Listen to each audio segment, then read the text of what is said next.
What is alopecia? What are the differences between the scarring and the non-scarring alopecia? What are the drugs that can predispose you to having alopecia? These I'll be discussing right in this video, so watch till the end. Hello and welcome to my channel. Here I share health educational videos, so if you're new here, you're welcome. Don't forget to subscribe, and to my returning viewers, you are equally welcome. Do well to stay subscribed. Alopecia means hair loss. It is the medical term for balding. Now, there are two major forms of alopecia, which are scarring and non-scarring alopecia. Let's begin with the scarring alopecia. Scarring alopecia is associated with fibrosis, inflammation, and loss of hair follicles. Here, the hair loss is irreversible.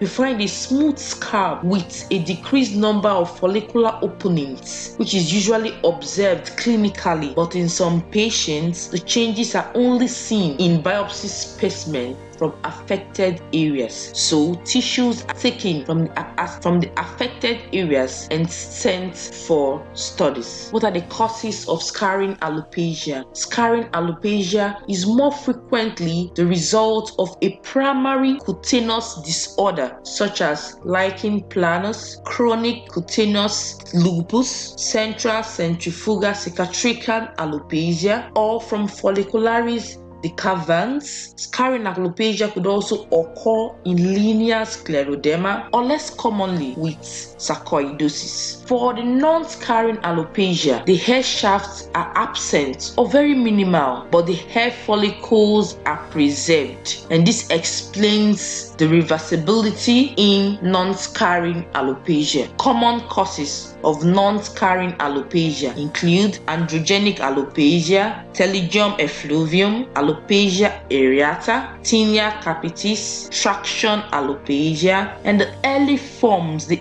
phase of traumatic alopecia.